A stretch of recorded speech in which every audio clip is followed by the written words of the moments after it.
Originally, I had planned to do a Black track on the entire House Party franchise, but eventually decided to only cover the first 4 since the 5th movie in the series has a cast that's a little more, shall we say, diverse for a Black track. But since I already purchased the DVD, I figured I should at least do a quick review of the movie to see how it compares to the other 4 movies in the series, and to see if it lives up to the expectations of a House Party movie. Expectations that were admittedly brought to their lowest point with House Party 4. But it can't possibly be as bad as that one, can it?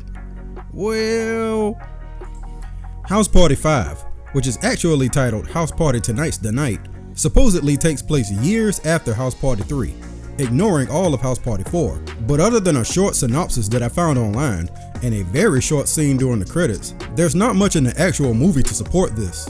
House Party Tonight's the Night stars Tiquan Richmond and Zach Godspeed as Chris and Dylan, 2 high school students with dreams of making it big in the music industry, despite Chris's parents trying to convince him to do something a little more conventional for a career. They see Dylan as a bad influence and somebody who will never do anything with his life, and Chris is conflicted between impressing his parents but also being a good friend. Dylan gets in contact with a big-time record exec and convinces him to come listen to he and Chris rap when Chris' parents go out of town. So the stage is set for the 2 teens to throw a big party as a showcase for their talent. Don't know why they couldn't just perform for the exec one-on-one, but I guess having a crowd makes everything look and sound better. This is the setup for literally every "my parents are gone, so let's have a giant party" movie.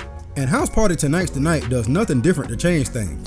It's as basic and cliche as it gets. Chris is the typical everyman who just wants to do the right thing. He has a love interest who of course is with somebody else. He acts as if he has no control over what happens in and to his parents' house, and he's socially awkward. They checked all the boxes.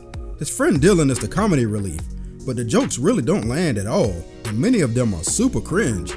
I didn't tell you, but they got me a graduation gift, right? An 85 Camaro. Riding. That's a crazy vehicle, and I will do sex in it when the time comes. No, you won't.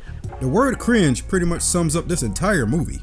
Everything is goofy and forced, with nearly all the characters behaving like they saw one hood movie and decided to pattern their entire personality off what they think inner city teens from the streets sound and act. Man, my shit is fixed, hand to God, yo.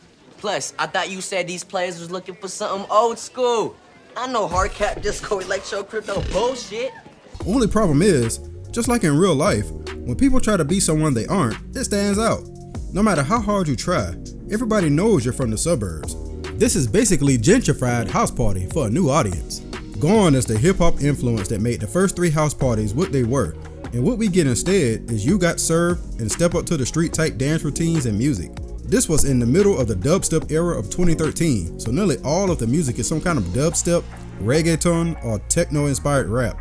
I'm not really a huge fan of either of those genres of music, so I definitely wasn't feeling it. I assumed this movie wanted to appeal to a completely different demographic than the ones who grew up watching the original movies.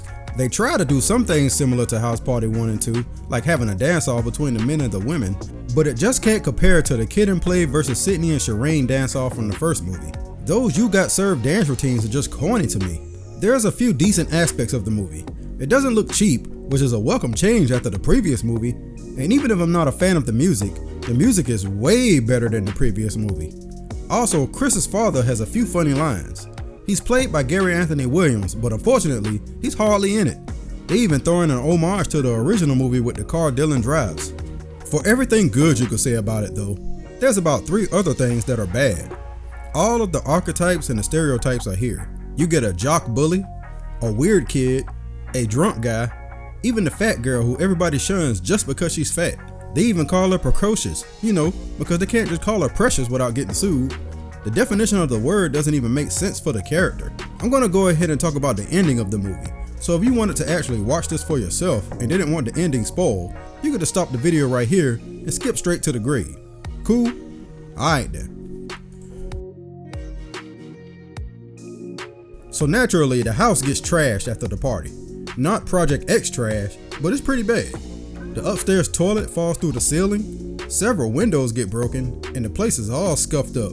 The record exec that Dylan invited didn't show up on time, and the guy that Dylan thought was the exec was actually a random limo driver.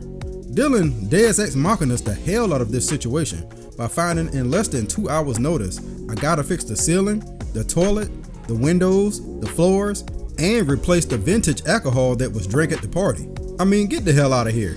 You're lucky if you could get a guy out within the month, let alone pay for it all by selling that junk of a car that Dylan had. The house is spotless by the time his parents arrive, and in the end, Chris gets the girl and gets away with having the party. That is until the actual exec shows up and tells them that they went viral because of the toilet falling through the ceiling during their performance. And because of their newfound notoriety, he wants to sign them.